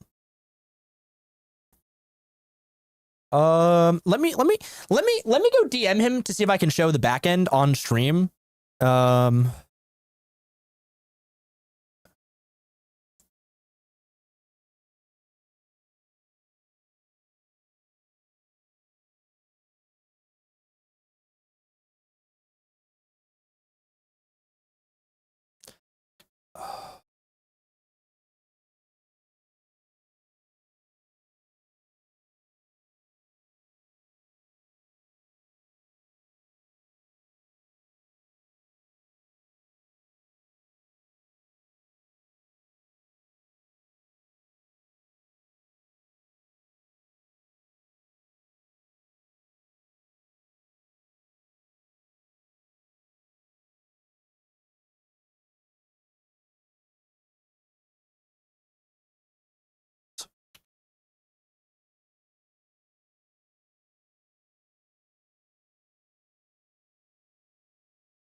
Boss man made the call. I can show the dashboard. I guess we'll do NFL stories.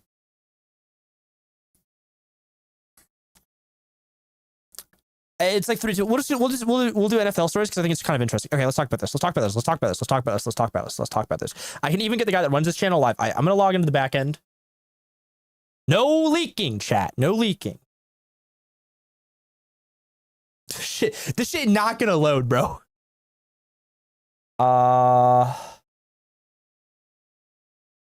We're looking for the Philadelphia Eagles, man. All right, we'll log in.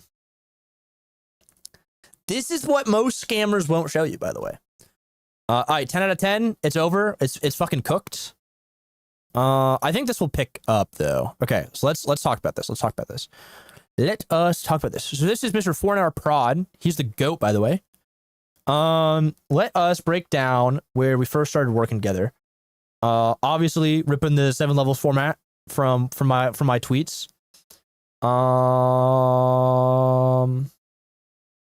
When was our first video? Do you remember what our first video was together?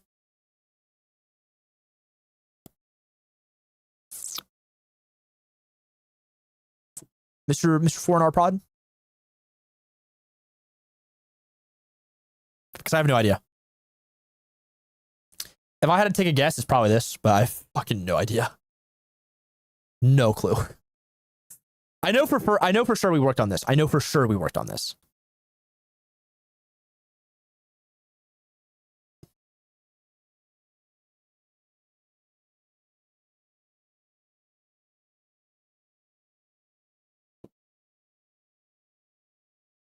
It was the Kyler one. This is Kyler Murray. Okay, that's what I figured. Okay, so let's bring up the Notion. I'm not going to show you any of the new Notion. Everyone look. Oh wait. Oh, okay. Hold on. Let's go move up all these. I'll break it down. What is refuse get better? I fuck it. We'll just do it live. Fuck it. I'll come back to this in a minute. All right, so Mr. NFL Stories had a problem. Now, what is that problem? The sports niches in general are some of the most saturated niches on the platform. And what I mean by saturation is there is a disproportionate amount of supply as there is to demand. And generally, when you have high supply niches like this, we're gonna get the fucking mirror board out for this as well. It's mirror board time. We're getting the fucking mirror board out, right? We're getting the mirror board out. I'm gonna get the mirror board out. We're in stream boards, secular ideas. This, by the way, this was a banger one if you missed it. I'm a fucking mirror board out. We're gonna be NFL stories here. NFL stories. All right. So that's a large pen. There you go. Okay. So generally speaking, with like any like sports niches, and we'll just do like sports niches. Right? With any sports niches, you have, let's do like supply. That's definitely spelled wrong. And then you have like demand. And we'll just be like 150 channels. We'll just like 150. There's like 150 channels, okay, in terms of supply. And then like demand, there's probably like, let's just call it like 35%. Let's just do 35% of NFL average. This is just a guess, by the way, it could be wrong. So it's like if I just do like NFL average viewership across the season.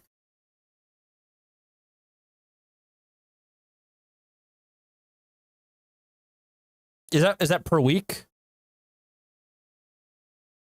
All right, whatever. So it's like, let's just call it like,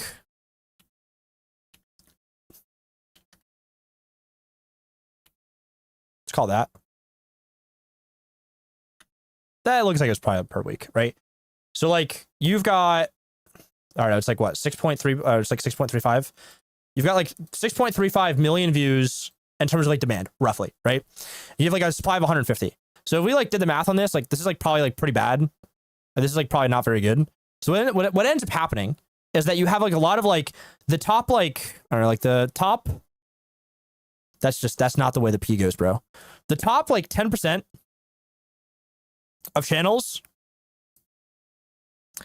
get like probably 70% of the viewership, right? So if you're a smaller channel, it's ridiculously hard to like get the other 30%, because the other 30% of the viewership here, which is still like a pretty, like that's still like probably like 1.5 million views roughly, right? You're competing with, give or take, 130 channels, right? So you have to like get into this ecosystem here, which is the 130 channels. So like, how do you go about doing that? Like, that's hard to do, right? Like, we all agree that's like probably pretty difficult to do. Like, if like you have to compete with like all these big dogs, like that's not easy to do. Actually, it's hard, bro. Actually, it's difficult. So what can we do to get into right here and get some of this percentage viewership? Okay, well, let's consult the Vexian matrix that I developed when I was a wee lad with no brain cells, which is there are 4 fundamental ways to win on YouTube, right? And do we remember what those are? I'm asking you guys, do you remember what the 4 ways to win on YouTube are? This is the Socratic method. We're getting Socrates up in here. Ooh, gum. I will wait for you guys to respond while I go watch Counter-Strike on my other monitor.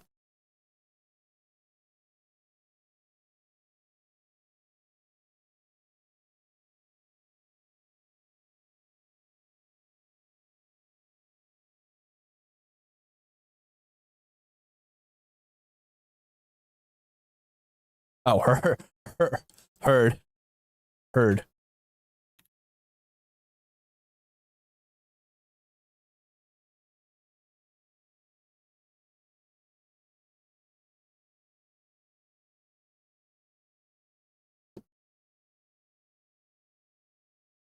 You guys are cooking? Do longer, do first. Okay. Well, do longer is not really real. Okay, so let's do like the Matrix. You can do first, right? You can do first. Okay. Right. So this is first mover advantage.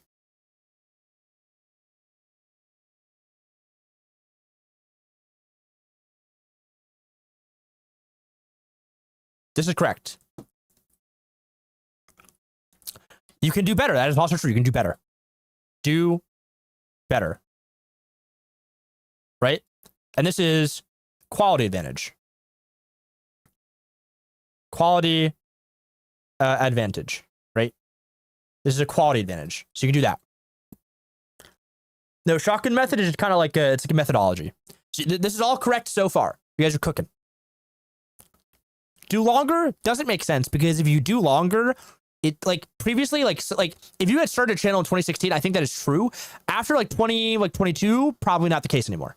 Doing longer doesn't make sense. Not only does doing longer not make sense, it's the least efficient way if you want to win. It's so inefficient that it's better to just not do longer in the first place. I will let you guys continue. I will also get Mr. potentially 4R Prod on the call.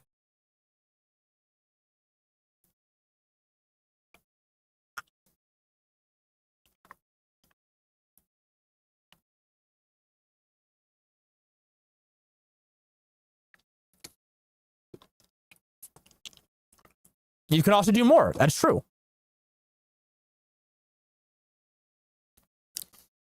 You can do more, right? Output. You can do more. What else can you do? We're missing one. What else can we do? We can do first. You have first mover advantage. You can do better. You have a quality advantage. Then you can do more, which is an output advantage. What else can we do? Oh, and we have do different. Okay, there we go.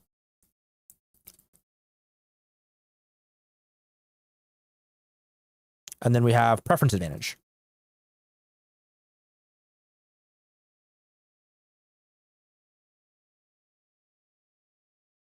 All right, so you can do first. You got first mover advantage. Hard to do that. You can do better, a quality advantage. Well, if you're a small channel, it's hard to do better because you need a lot of money to do better. You could do more. Still kind of difficult as a smaller channel, but not unrealistic, where you have high output and you can do differently, where you have a different angle that you can you can like come into the scene with a different angle, right? So what do you think we did here? Okay. on NFL Stories. What is the method? What is the game that we're trying to play to win?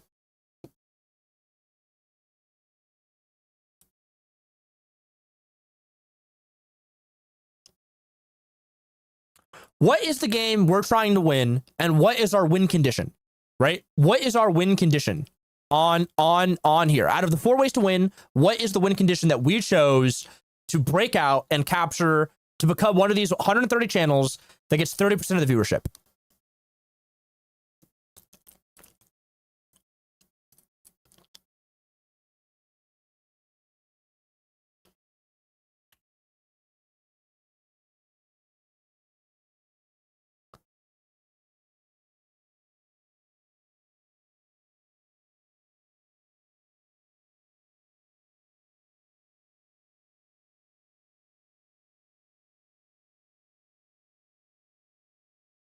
Different. That is correct. We did different.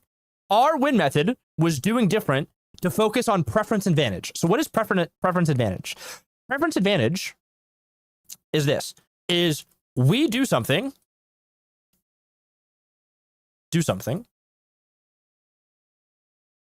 that others aren't. Right? We're doing something that others aren't. So generally, if you're the first one to do something, this is also preference advantage to a degree, but you have first mover advantage in like format. But we're doing something that others aren't, and we're like doing like a new thing, right? We're giving them preference to choose something that's different. Okay? Something art. So our first video together, allegedly, apparently, was this video down here, which is NFL players can't expect falling off. Also, like there's also like another big issue, by the way, that we have to like talk about here. So like we'll shelf this like little like thing right here, and we'll start here. Is NFL Stories, right? NFL Stories got their start, okay, on one format, okay, okay. Like we only had one format, okay, and what was that one format? The one format was 7 levels. Okay, 7 levels. Okay, so NFL Stories had one issue. They like one format, 7 levels. We need to go back, right? A lot of 7 levels, right?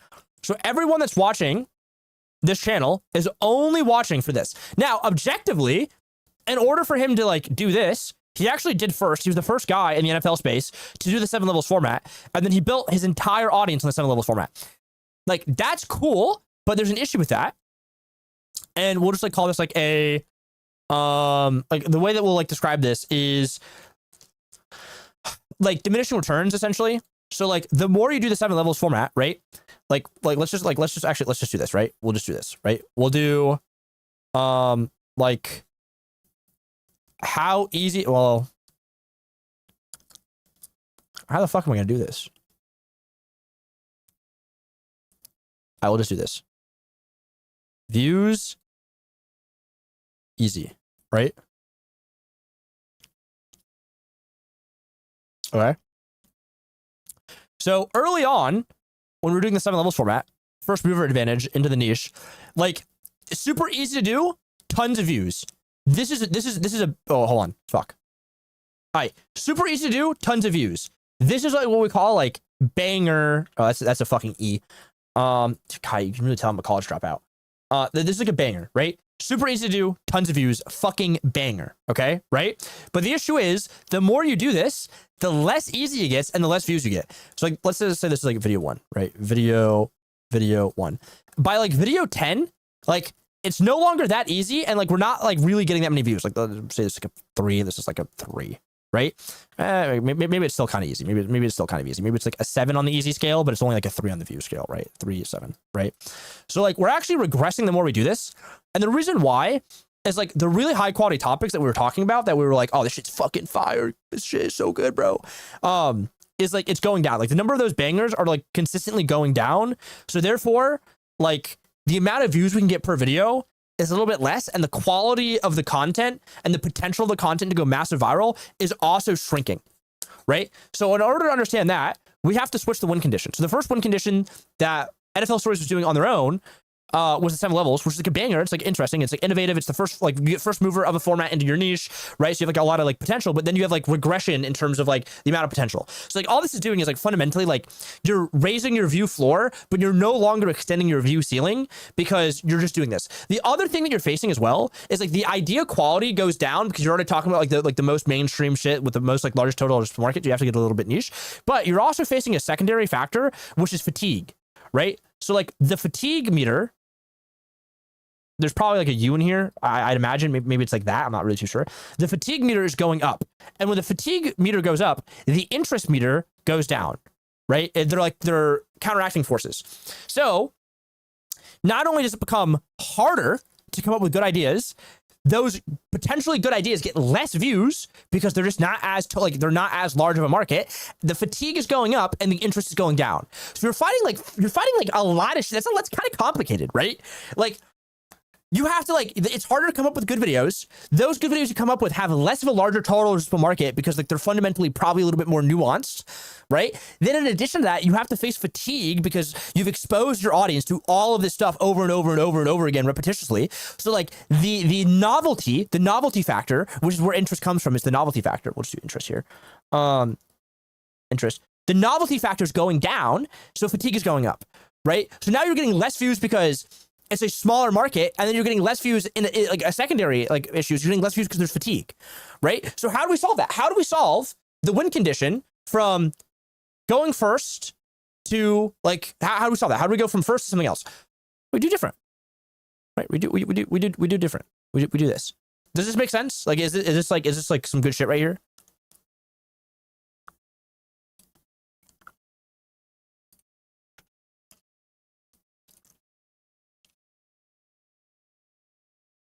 Let me rephrase the question.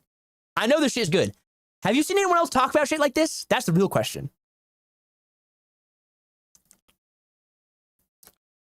Is that Lander? Holy shit, bro. Lander, here's what you should do. You should flip a brick into $1 million. That's a banger.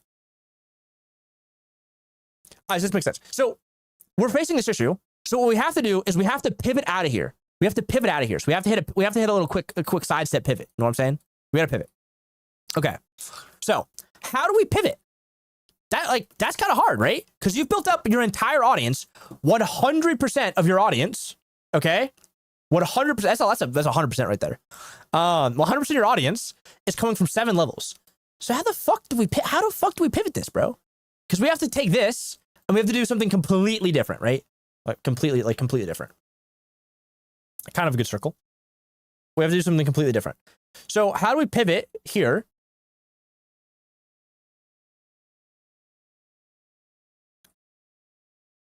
How do we pivot? Well, here's how we pivot, bro. Okay? How do we pivot? I'm gonna introduce you guys to another concept. I just told you guys about fucking novelty, fatigue, low-hanging fruit ideas, and like how like they're really good early on, and you can have a lot of success, and then it kind of gets a little bit harder. The game gets a little bit harder. All right. In order to pivot, what we need is an audience gradient. Okay. Audience. I'm not fucking spelling any of that right. Gradient. Okay. Right. That's a big ass E, man. That's a fucking massive E. That's a long E now. That's a tall E, bro. Can we get a normal E? All right, fuck it, Brandon. That's what you guys are getting, bro. You get an audience gradient, okay?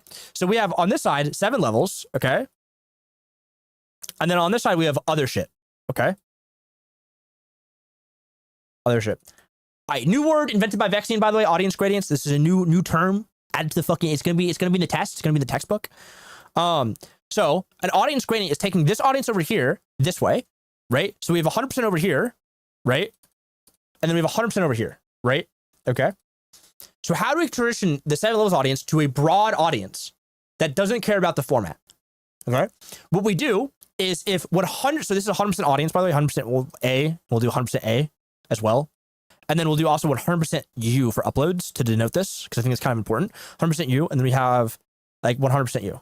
Okay, right? And then we'll just do this, right? So what we want to do right here, right? Okay. Is we want to slowly gradient this out where it's like, okay, we have 70% uploads are still 7 levels, And then 70% of the audience is still 7 levels, right? It's probably gonna be a little bit more than that. Then what we want is like, we want like 50%, right? 50%. And then we want like 50%, right? And then we want fucking 0%, 0%, 0%. So we're going to slowly wean off the 7 levels into new percentages of new videos. Check it out. Let's check it out. Is that what we did? Oh shit, that's what we did. We did it pretty fast. Admittedly, we kind of cooked. So all 7 levels, right? Then let's try a new thing. Let's fucking try a new thing, right? NFL players who cannot accept they've fallen off.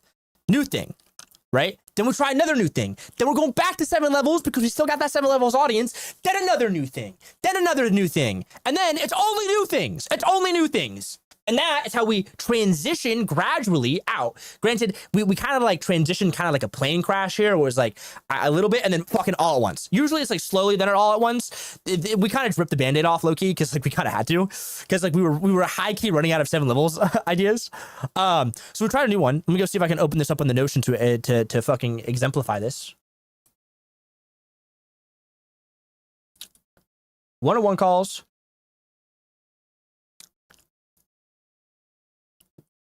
Oh shit. And guys, holy shit. I'm not just yapping, bro.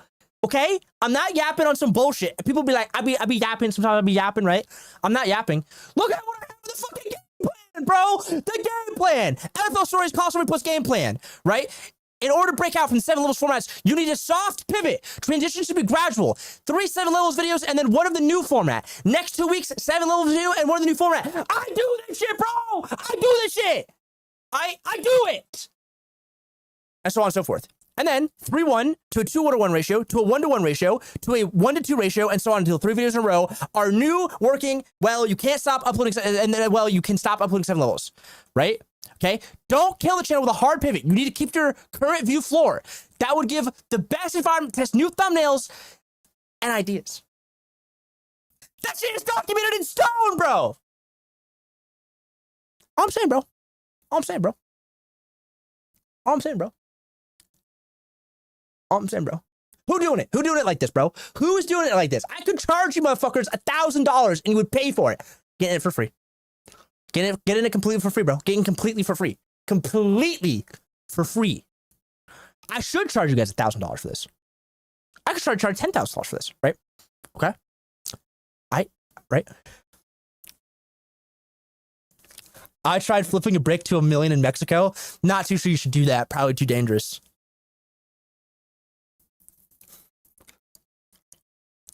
All right, so find, and then here was my advice, by the way. Here was my advice. Find gaps on storytelling formats like the best player of the worst team, like Saquon Barkley. Or when you have the best season and no one cares, right? Okay? Right?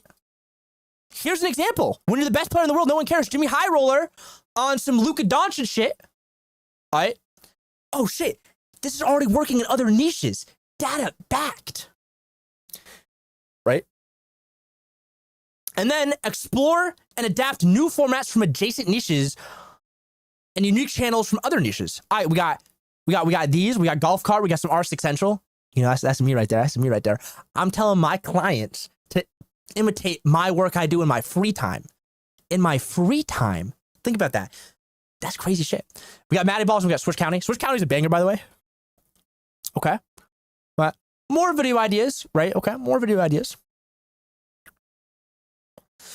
So we've got, you know, many victims of X player, when a bad play ruins your career, how final play / season determines your legacy, when X breaks all the rules of footballs, every NFL prodigy that flopped explained, NFL players that became murderers. Low-key, probably shouldn't do that one.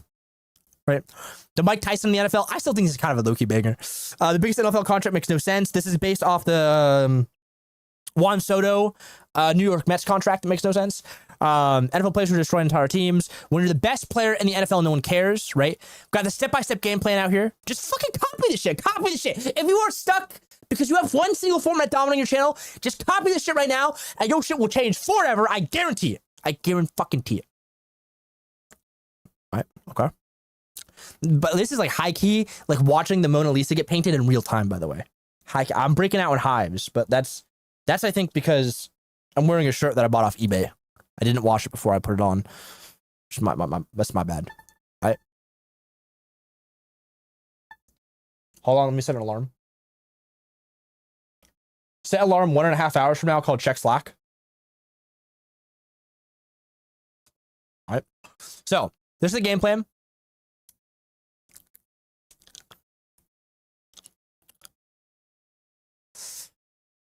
So we did this. I give this info. By the way, this is before I'm like officially working with NFL Stories. This is just a one-on-one call. This is just a one-on-one call. I offer these one-on-one calls, one time only, one-on-one call, and then I teach you everything. I'm like, here's everything, bro.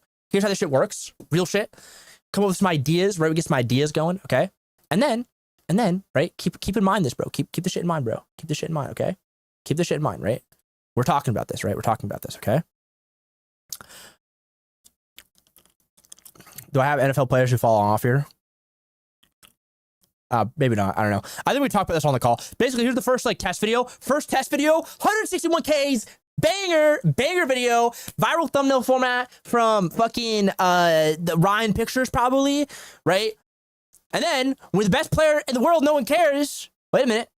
Oh shit. Okay. Shit. Okay. Oh shit. Fuck. Outlier. Oh, fuck, outlier. Oh, fuck, outlier. See how easy that shit is, bro? Y'all overcomplicating shit, bro. Y'all overcomplicating the shits and whatnot. See how easy this shit is, bro? It's easy. Not complicated at all. This is simple. This is simple shit, bro. This is the most simple shit of all time, right?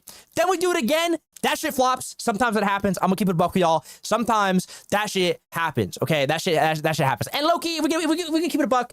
Yeah, it flopped. Then we did the many victims of Tom Brady. That's a banger.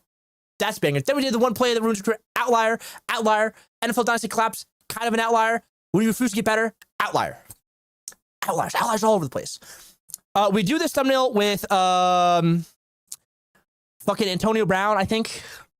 I'm not into NFL like that, but got some NBA ball knowledge up top. So this banged, and then this was like an iterative process where I was talking to Mr. 400 Prod, and I'm like, hey, we gotta do this shit, bro. This shit, Loki was doing good. This was kind of a new thumbnail. Let's run it back.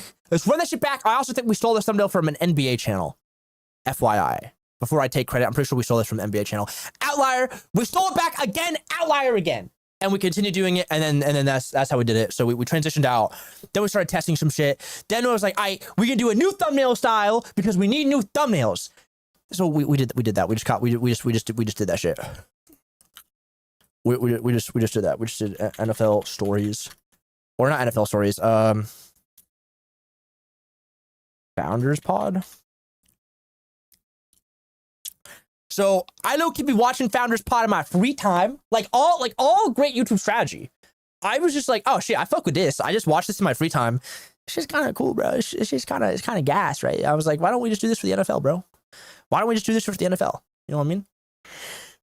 So we did this shit for the NFL. You know what I'm saying? And 130K views.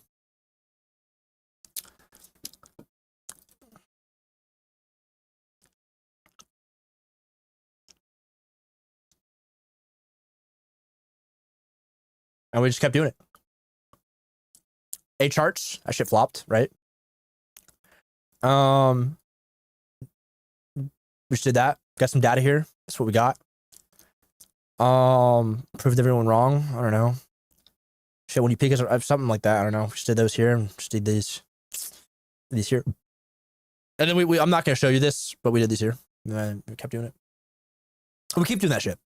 This is a banger thumbnail. This is a 400 Prods thumbnail. This is a banger. He came up with this one himself. Mega banger. And we keep doing it. That's pretty straightforward. I guess no more Max Crosby thumbnails, by the way. Max Crosby seems no one be talking about him. Hikey. How do I analyze the years that flop even when you knew there were strong data points, market asymmetry, etc.? Sometimes it's how it is, bro. Sometimes, like, it's all percentage. If you have a 70% chance that you're going to win, 30% of the time you're not going to win. You know what I mean? So it's like, it's less about like, how do I analyze what happened? It's more like, oh, I mean, dude, that's just part of the game, man.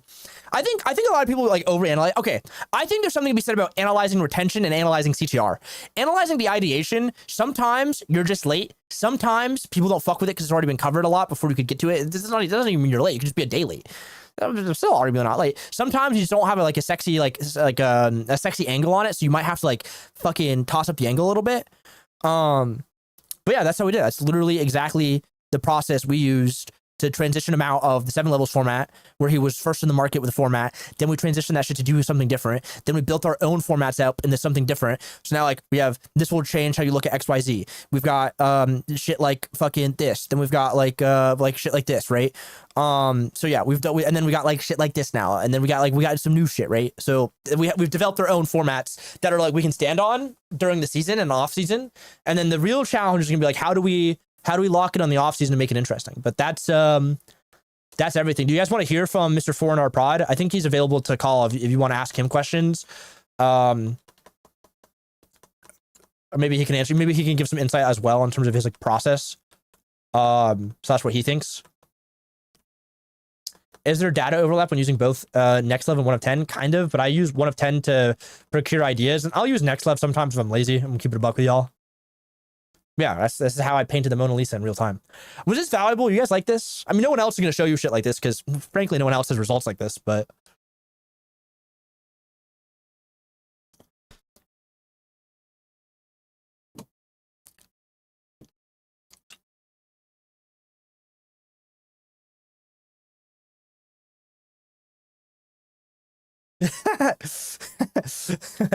Now I know, but I got that from Golf Cart Fair. Hold on. We'll see if I can call him.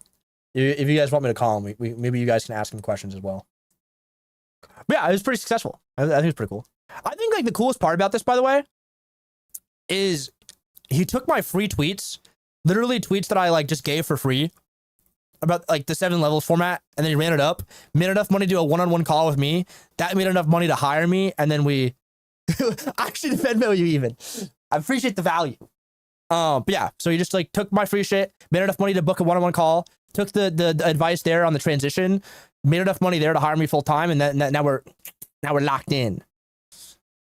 And he doesn't think the Spurs are going to win the NBA championship, by the way, which is I think that's fucked up. But that's neither here nor there. Neither here nor there. I think the Spurs are fucking winning the chip. I think they win it all. Spurs go Spurs go.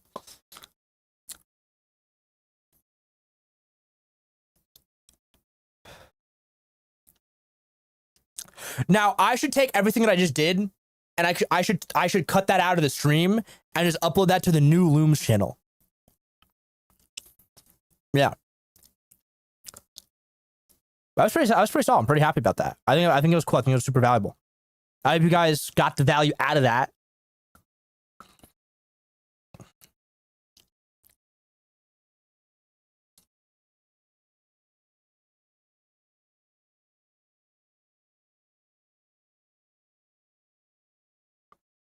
I'm not going to show, by the way, I have 2 more idea pages here. I'm not going to show them because I don't know how far 4NR Prod is through those, and I don't want to give away any like advantages that we have in the market at the moment.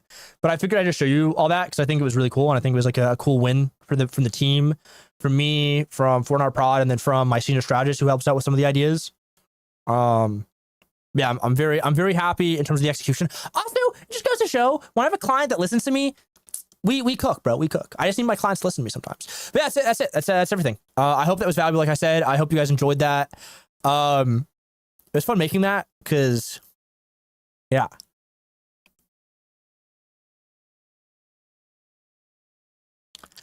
A lot of you guys should just like upload, bro. It's pretty easy, man. Again, like YouTube is simple. It's simple but not easy. Do you know what I mean?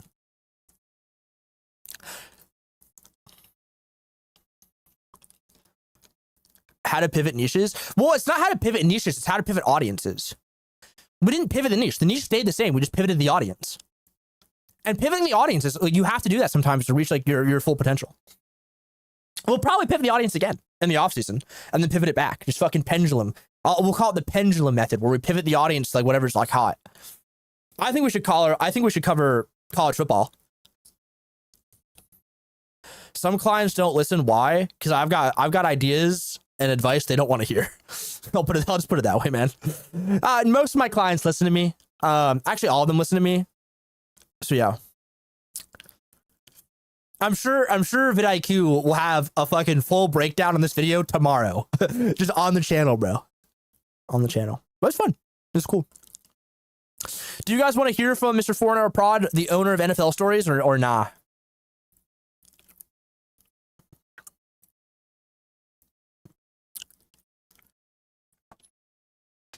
I can show the back end too. Let me show the back end. He said I could show the back end.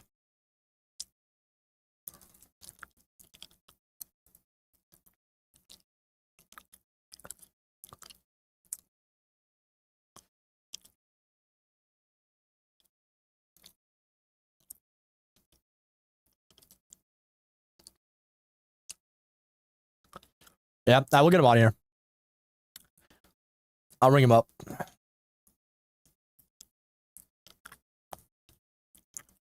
We'll just go to December 1st.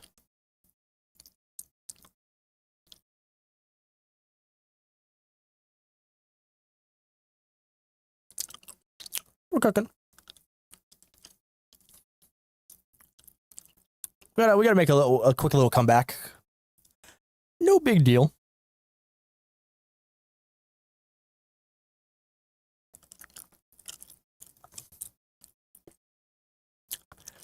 View floor's not bad. It's kind of trailing off in the offseason. We'll have to pivot.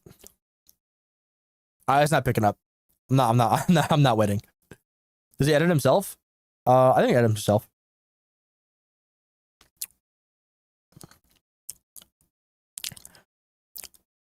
The thing about the view floor is the view floor will pick up the second we have another banger. I'm not too worried about it, but if we get this to 50 again, like it used to be, like 50 around this area, pretty good. Pretty banger. That'd be pretty good. I think more opinionated pieces will also help out quite a bit. Because then, like, a lot of people are watching for the idea at the moment rather than watching for, like, him. And I think if we could, like, switch that where they're watching for him, view floor goes up. It'll be, like, slow and steady growth rather than, like, rapid growth. But yeah, 2.1 million views in the last, like, 90-ish days. Pretty good.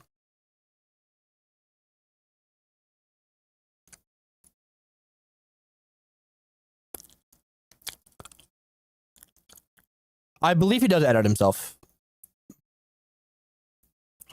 He also scripts himself, but I'm not going to reveal his process. And then maybe we cover this next time.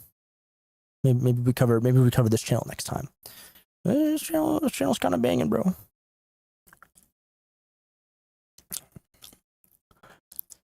Banger, banger, banger, banger. This is a fucking sick banger. It was fun. I gotta go do work now. I've got a lot of work to do this weekend. A lot of work to do this weekend.